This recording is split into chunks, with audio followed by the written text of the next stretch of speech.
Welcome to the Alcohol Tipping Point podcast. I'm your host, Deb Maisner. I'm a registered nurse, health coach, and alcohol-free badass. I have found that there's more than one way to address drinking. If you've ever asked yourself if drinking is taking more than it's giving, or if you've found that you're drinking more than usual, you may have reached your own alcohol tipping point. The Alcohol Tipping Point is a podcast for you to find tips, tools, and thoughts to change your drinking. Whether you're ready to quit forever or a week, this is the place for you. You are not stuck and you can change. Let's get started. Welcome back to this special throwback episode of the Alcohol Tipping Point podcast. This episode actually was originally released back in June of 2021. I think it was like episode 16. It was one of my first ones.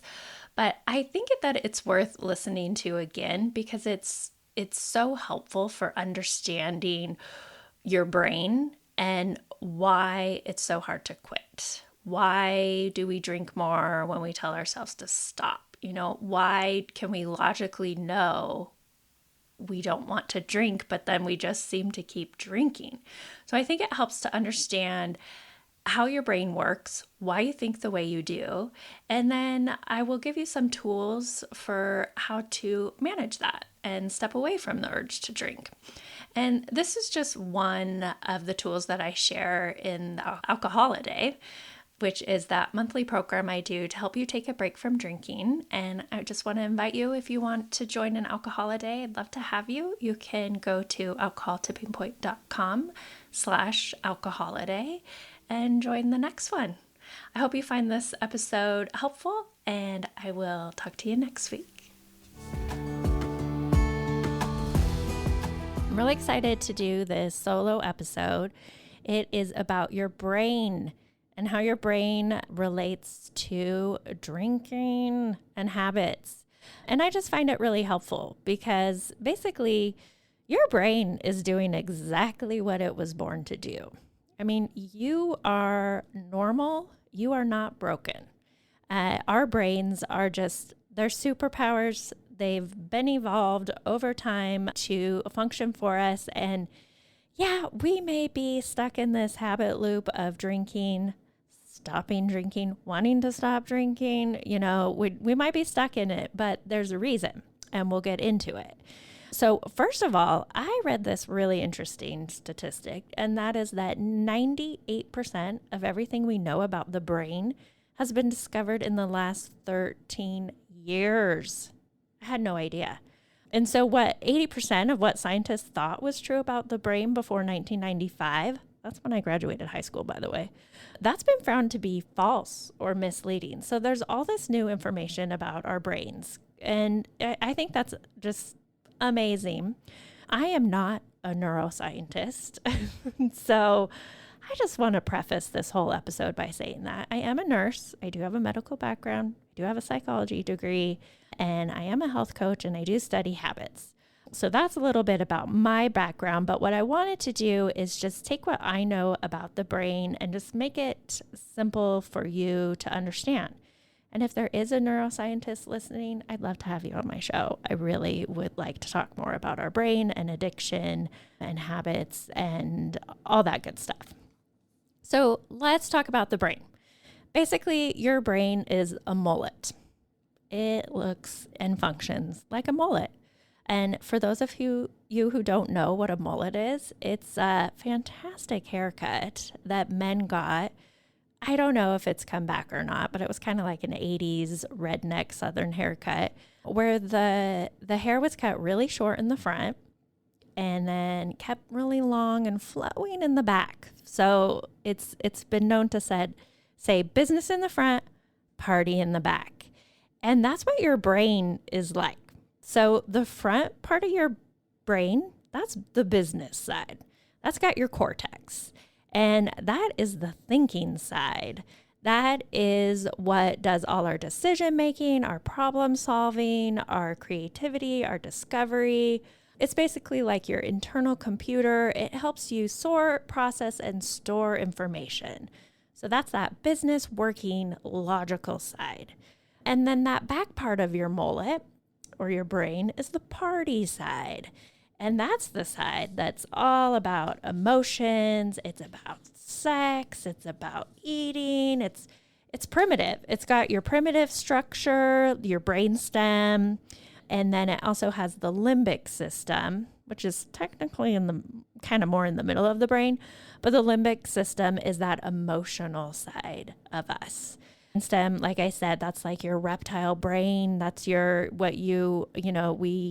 all have some kind of brainstem, all organisms, all animals. And basically that's what's responsible for many of our vital functions of life, like breathing, just being conscious, controlling our blood pressure, our heart rate, our sleep. It's just all that automatic stuff we don't have to think about, because the thinking, that's the front. That's the mullet of our brain. That's the business party in the back. Okay? So why does that matter? Well, I think it's a really useful tool for explaining why we might want to quit drinking, why that's a logical, healthy choice going on in that front business side, but also why we give in to our party side, because that's that backside and it just wants to survive, party, eat, fight, drink, sex, everything to keep us going. And so just to break it down a little bit more, basic survival, what organisms need to survive, is either moving us away from pain or it's moving us towards pleasure. And that's for all organisms, even if you don't have a brain. All organisms function this way because it's how we survive. We are either moving away from pain or towards pleasure. So even an amoeba, and that's like that one-celled creature you learned about in science class. It's one of the simplest life forms on the planet. If you look at an amoeba under a microscope and there's a little food particle, I don't know what amoebas eat, but let's just say there's a little piece of food, you can actually see it like moving towards the food. And food for the amoeba is pleasure. It's moving towards food. And then if you were to add like a drop of sulfuric acid to its environment, then that amoeba is going to move away from that acid, away from death. It's moving away from pain. Strange side note, my sister had an amoeba in her eye from contact solution for months. She could not get rid of that critter. That critter wanted to survive. And she had to give it some kind of acid to put it in pain, kill it. So again, we're always moving towards pleasure or away from pain. And that's in regards to drinking as well. So if you think about pleasure, that could be sex, food, drinking. Pleasure feels good and it releases those feel-good hormones.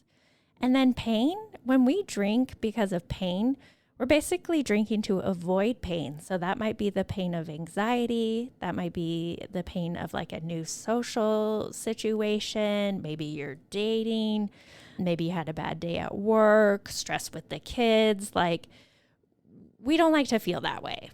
Don't like it at all. What does drinking do? It numbs it out. It gets rid of it. It gets rid of it so quickly.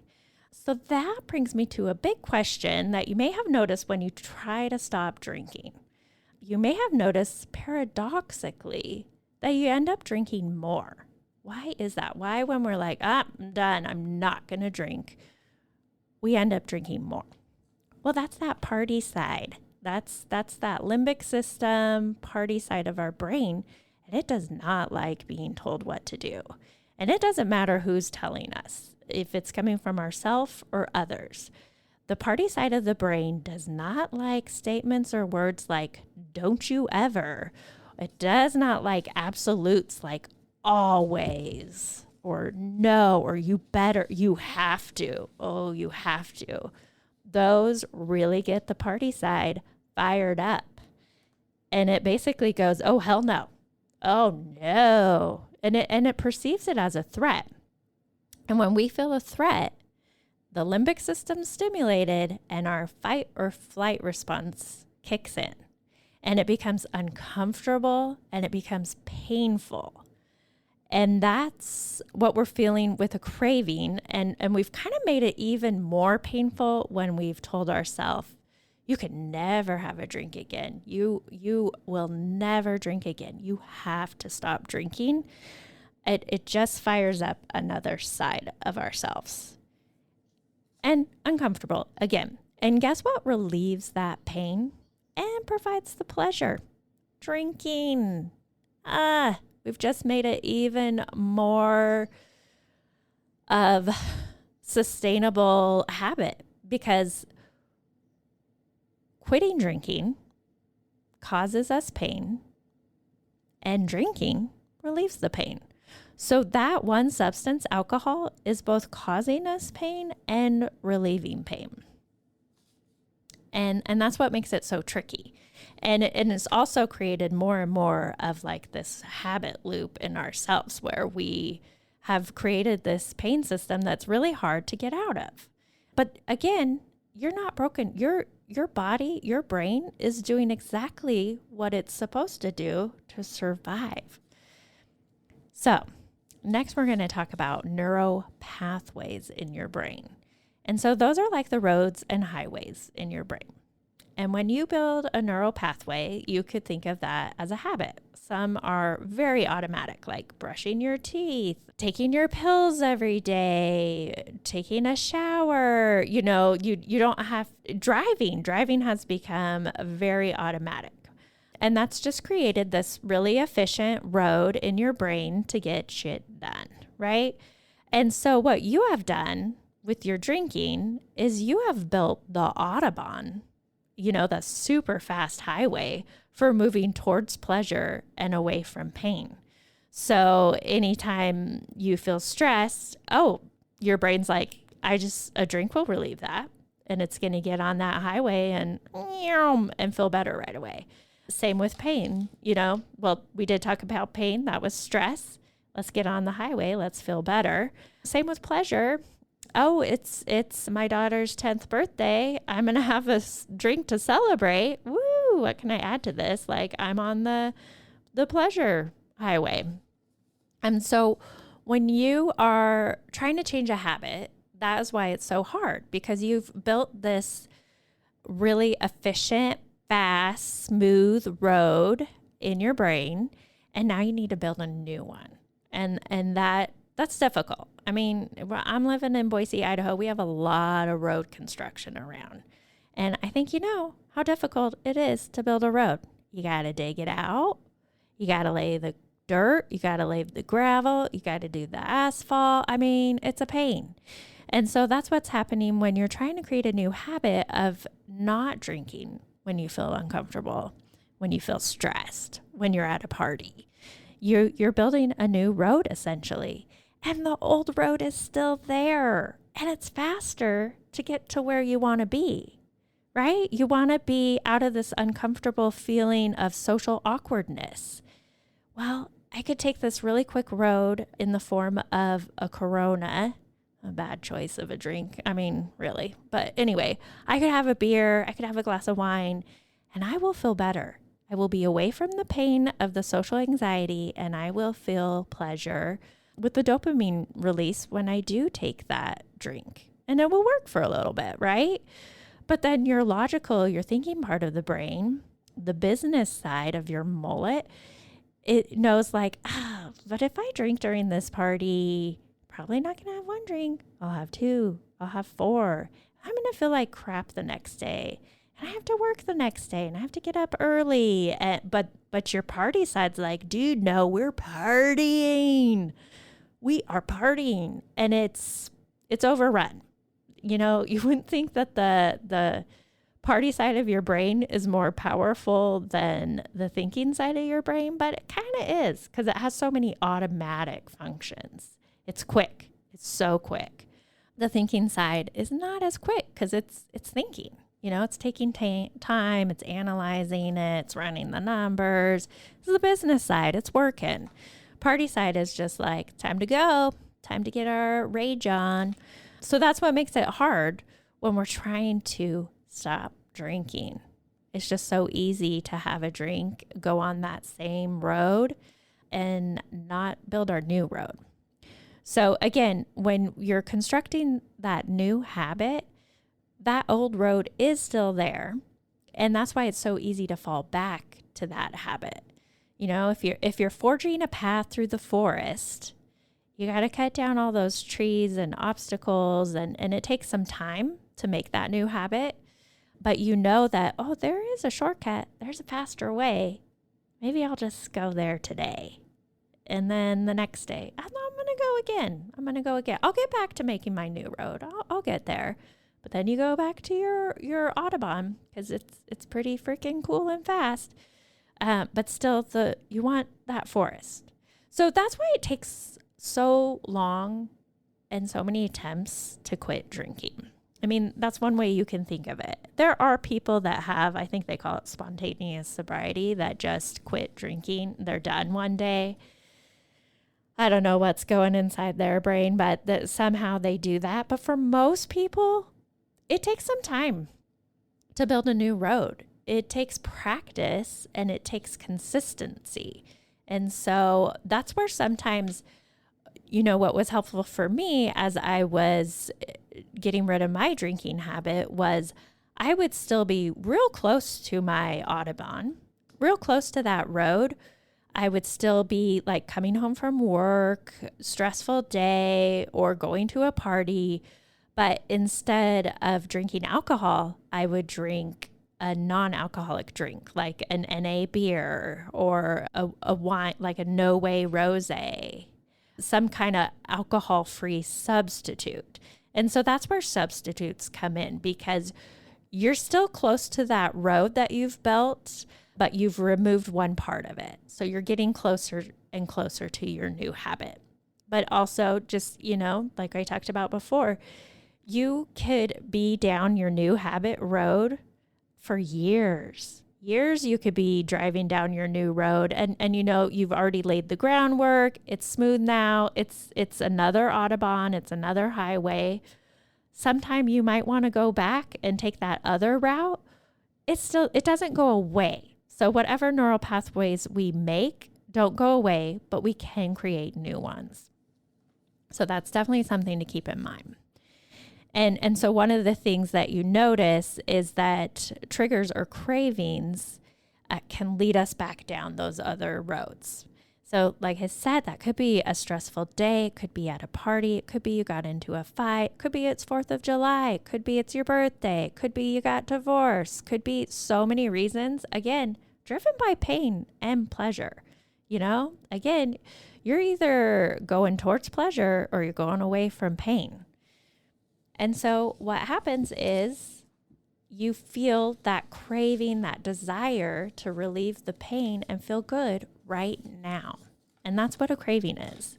And a craving's uncomfortable. And we end up giving into it because it's easier, it's quicker, and we feel better and we're relieved. We get our dopamine release. The party part of our brain's happy, and it actually shuts down the business part. It's like, hey, I clocked out. It's time to party. We done. And again, it was the alcohol that caused the pain, and it was also the alcohol that relieved the pain. So I wanted you to think of another way to think of cravings, which are also feelings, and that's the fact that they don't last. So no feeling lasts. Nothing lasts forever. I mean, that includes sorrow, but that also includes joy. And so when you're thinking about craving, think of it like a fart. It might sneak up on you, might come on strong. It stinks, it lingers, but then it dissipates. So don't give in to a fart. Right? And another way we can get through this uncomfortable feeling of a craving is to create a mantra. Got very woo on you, huh? But a mantra, it's basically just a statement. It's a slogan. It's something that you can repeat frequently so that it can just help you concentrate. It can help center you. It can help you calm down and think through the situation you're in. And it can help you unclutter your mind, give you time to analyze the situation. So basically, it's a way to not have the party side of your brain take over. So when you are in that situation where you have a craving for a drink, you can stand in the moment, and that allows the party side not to take over, and you can say a mantra. And what helps is to say a mantra you believe. If you don't believe it, it's not going to work, right? And so you want one that has meaning and enough significance that you're going to remember it and you're going to use it. So an example could be, I will not drink today. I will not drink today. And you just repeat it to yourself. You know, you're at that party and you're just, maybe not out loud, but you could. I am not drinking today. I am not drinking today. But say it over and over in your head. It could be, I'm taking care of myself. I'm taking care of myself. I'm making good choices. I'm making good choices. I'm moving forward right now. I'm moving forward right now. Like some kind of mantra that you believe in. And those mantras just help you maintain control, and they help you slow down your reaction because, like I said, that back party part of your brain is so quick. It's so quick to go towards pleasure or pain that it doesn't allow the thinking part of your brain to really work anymore once party's taken over. So it helps you maintain control. It helps you slow down your reaction. It helps control your impulses. It helps avoid shame and blame. There's a lot of shame and blame with drinking. And there's a lot of like, oh, why can't I say every day, every morning, I say, I'm not going to drink tonight. You know, but 5 o'clock rolls around and you're feeling kind of uncomfortable, kind of anxious, antsy for whatever reasons. It's the end of the day. All your friends are drinking. Everybody drinks. You know what? I'll just have one. That's that party side kicking in and not allowing the thinking side, which has made a decision in the morning, that you're not going to drink. And why not? Well, because it hasn't been serving you. You don't want to feel like crap.